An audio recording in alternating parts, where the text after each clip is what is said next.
Hi everyone, आज हम लोग पढ़ेंगे the home coming written by Rabindranath Tagore. ये स्टोरी शुरू होती है एक फतीक नाम के लड़के से। ये 14 साल का है और ये बहुत ही ज़्यादा शरारती है। गांव वाले फतीक को प्यार करते हैं बहुत ही, और गांव के जितने भी बच्चे हैं ना, ये फतीक उनका लीडर है। अब क्या होता है, एक बार फतीक एक नदी के पास खड़ा होता है और वहाँ पे एक लकड़ी होती है जो पेड़ से टूटी होती है। ठीक है, वो लकड़ी बहुत ज़्यादा भारी होती है। अब फतीक के दिमाग में एक शरारत आ जाता है। वो सोचता है कि क्यों ना इस लकड़ी को एकदम कोने में रख दें ताकि लोग ना आ सके और ना ही जा सके। कितना मज़ा आएगा ये शरारत करने में। और उस नदी में बहुत ढेर सारी नाव भी खड़ी होती हैं। अब वो अपने गांव के बच्चों को बुला के लाता है और वो बताता है उन बच्चों को, चलो यार आज कुछ नया करते हैं, धमाल करते हैं, बहुत ही मज़ा आएगा। और वो सारे बच्चे मान जाते हैं। जैसे ही वो लक्कड़ को उन लोग बोलते हैं कि चलो धक्का मारते हैं और बोलते हैं 1 2, जैसे ही वो 3 बोलते हैं धक्का मारने के लिए, वैसे ही फतीक का छोटा भाई आ जाता है जिसका नाम है मक्खन। और वो मक्खन ना वो लक्कड़ के ऊपर बैठ जाता है और बोलता है, नहीं मैं ये तुम लोग को ऐसी हरकत करने ही नहीं दूंगा। ये मक्खन ना बहुत ही ज़्यादा सीधा होता है और बोलता है, नहीं मैं ये सब हरकतें नहीं करने दूंगा, जो उखाड़ना है तुम लोग को उखाड़ लो, पर मैं यहाँ से नहीं हटूंगा। फतीक को गुस्सा आ जाता है और बोलता है, ए मक्खन तू यहाँ से हट जा, वरना इस लकड़ के साथ ना तेरे को भी पीस देंगे हम लोग। तो मक्खन अपने भाई की धमकी सुनकर ना बिल्कुल चौड़ा हो जाता है और चौड़ा होकर वहाँ पे और बैठ जाता है जम के कि नहीं, जो उखाड़ना है उखाड़ लो, मैं तो यहाँ से नहीं हटूंगा। फतीक को गुस्सा आता है क्योंकि फतीक के रेपुटेशन के ऊपर बात आ जाता है, क्योंकि वहाँ पे बहुत ढेर सारे बच्चे होते हैं और ये बच्चों के ऊपर लीडर है। अब इसका छोटा भाई ऐसा बोल रहा है। फतीक को गुस्सा आता है और वो बच्चों से बोलता है, तुम लोग टेंशन मत लो, तुम लोग चलो मेरे साथ और धक्का लगाओ इस लक्कड़ को। ये मक्खन गिरे तो गिरे, कोई परवाह नहीं है, कोई टेंशन नहीं है। अब क्या होता है, सारे बच्चे और फतीक सब लोग बोलते हैं 1 2, और जैसे 3 बोलते हैं उन लोग उस लक्कड़ को धक्का मारते हैं। और क्या होता है, वो लक्कड़ आगे को जाता है क्योंकि वो बहुत ही ज़्यादा भारी है, एक इंसान से वो नहीं हिलने का। बहुत लोग उसको अगर धक्का मारेंगे तो हिलेगा। तो जैसे ही सारे लोग उस लक्कड़ को धक्का मारते हैं, वैसे ही क्या होता है, मक्खन जो उसके ऊपर बैठा होता है ना, वो नीचे गिर जाता है और बहुत ही वो रोने लगता है। और बहुत ढेर सारे बच्चे जो वहाँ पे होते हैं मज़ा करने लगते हैं।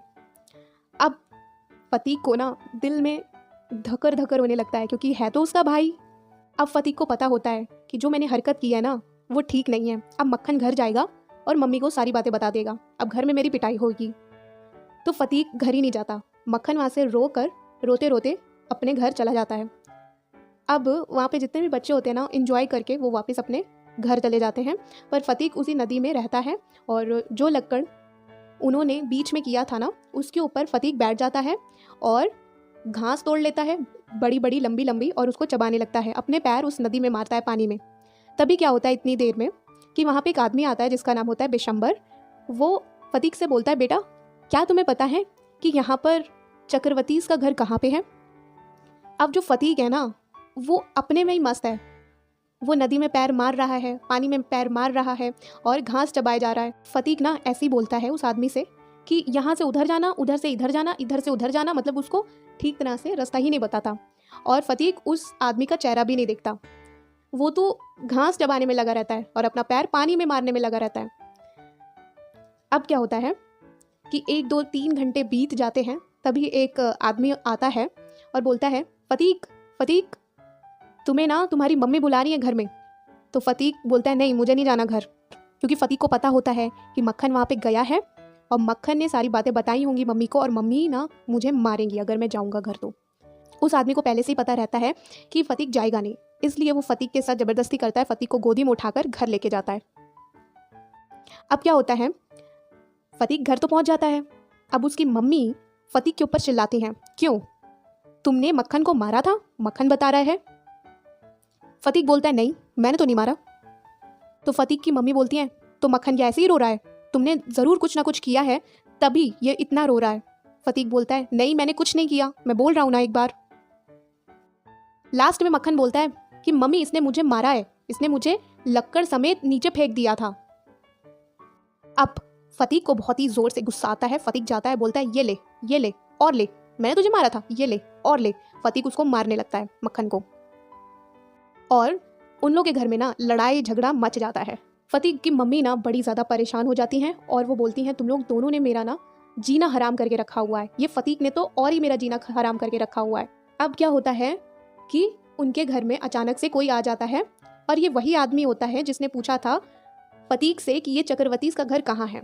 जब एकदम से ये आदमी फतीक के घर आ जाता है तो उनकी जो मम्मी थी ना फतीक की, वो एकदम से खुश हो जाती हैं। फतीक जब उस आदमी को देखता है तो वो पहचान लेता है ये तो वही आदमी था जो मुझे नदी में मिला था, जो मेरे से पूछ रहा था। और ये भी देखता है कि मेरी मम्मी कितनी खुश हो गई हैं। तो वो अपनी मम्मी से पूछता है ये कौन है, आप इतना खुश क्यों हो रहे हो।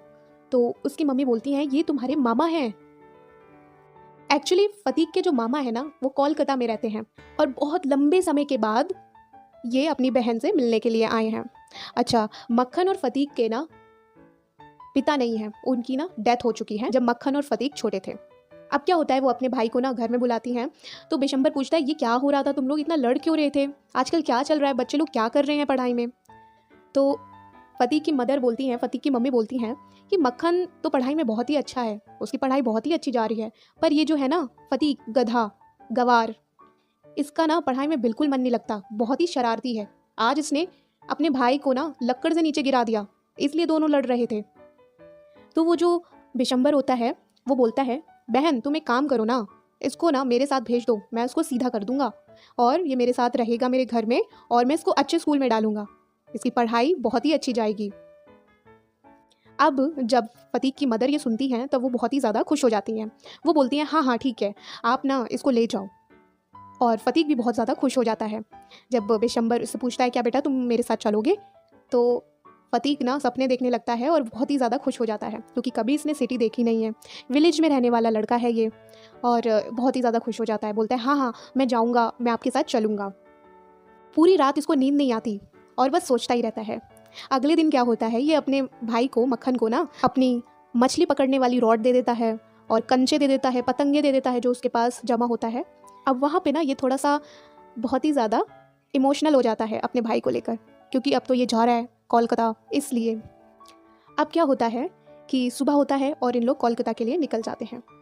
जब ये लोग घर पहुँचते हैं, बिशंबर के घर ये फतीक पहुँचता है, तो इसकी मामी ना फतीक को देखकर बिल्कुल पसंद नहीं करती। वो बोलती हैं अरे ये बिशंबर ने क्या कर दिया, एक बार तो इसको मेरे से पूछना चाहिए था ना कि ये एक बच्चे को लेके आ रहा है, अपनी बहन के बच्चे को लेके आ रहा है, दो तो पलते नहीं हैं, एक और ये उठा लाया है, मतलब दो का खर्चा नहीं पूरा हो पाता, अब एक और आ गया है, अब इसका खर्चा कैसे होगा पूरा।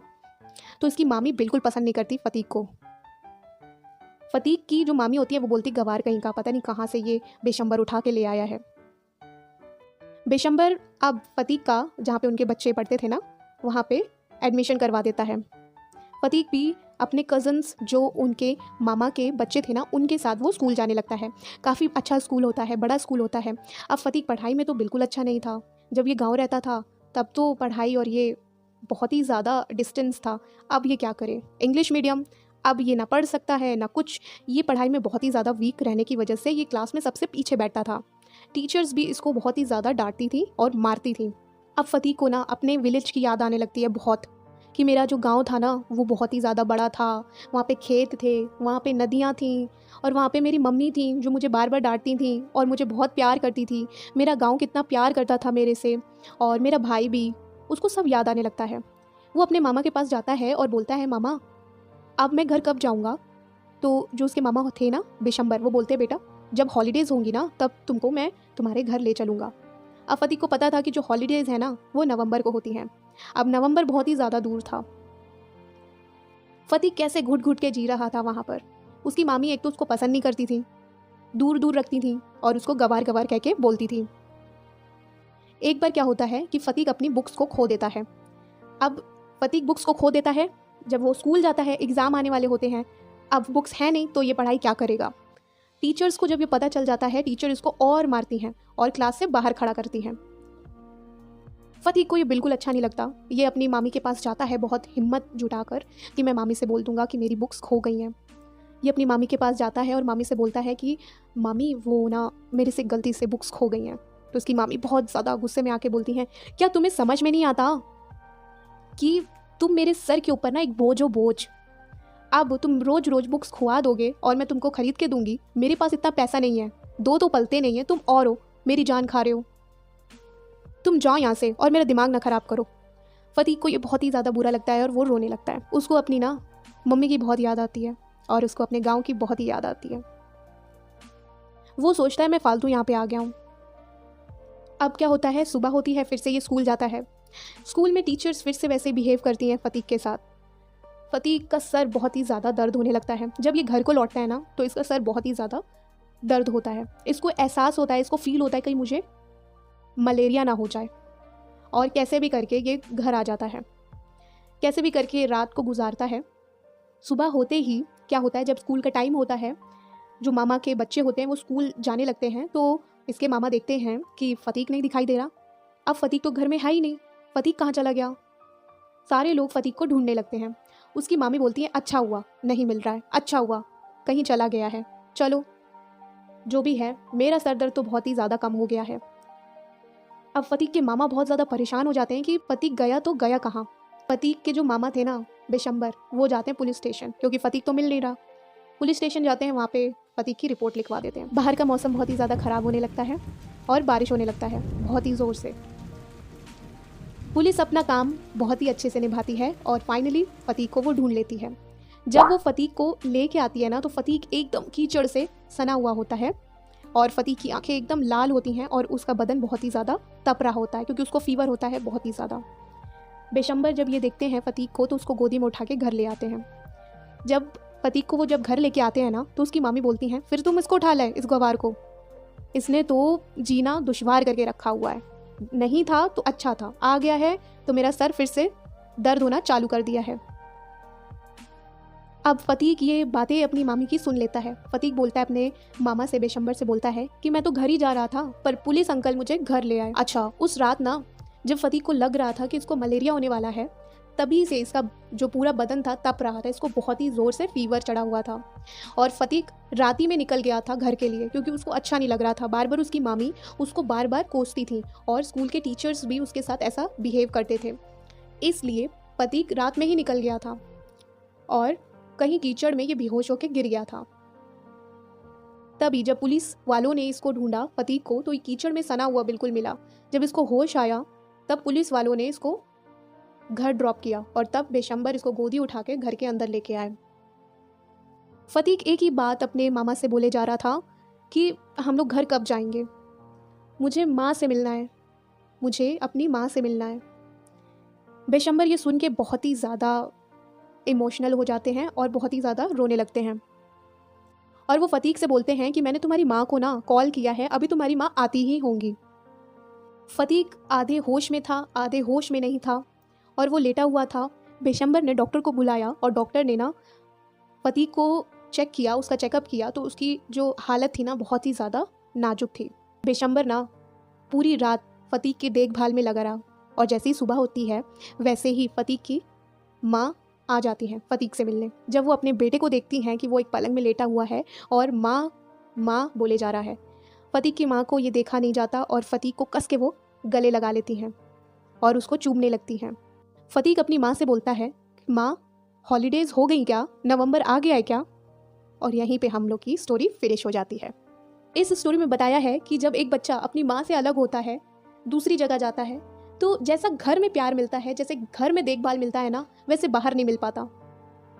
बाहर वाले अपना दिखाते हैं कि वो अपने हैं, पर वैसा नहीं होता। अपने तो अपने ही होते हैं, माँ माँ ही होती है और घर घर ही होता है। आई होप कि आपको ये स्टोरी अच्छी लगी होगी। अगर आपको ये स्टोरी अच्छी लगी है तो लाइक कीजिएगा, सब्सक्राइब कीजिएगा और शेयर ज़रूर कीजिएगा। Thank you.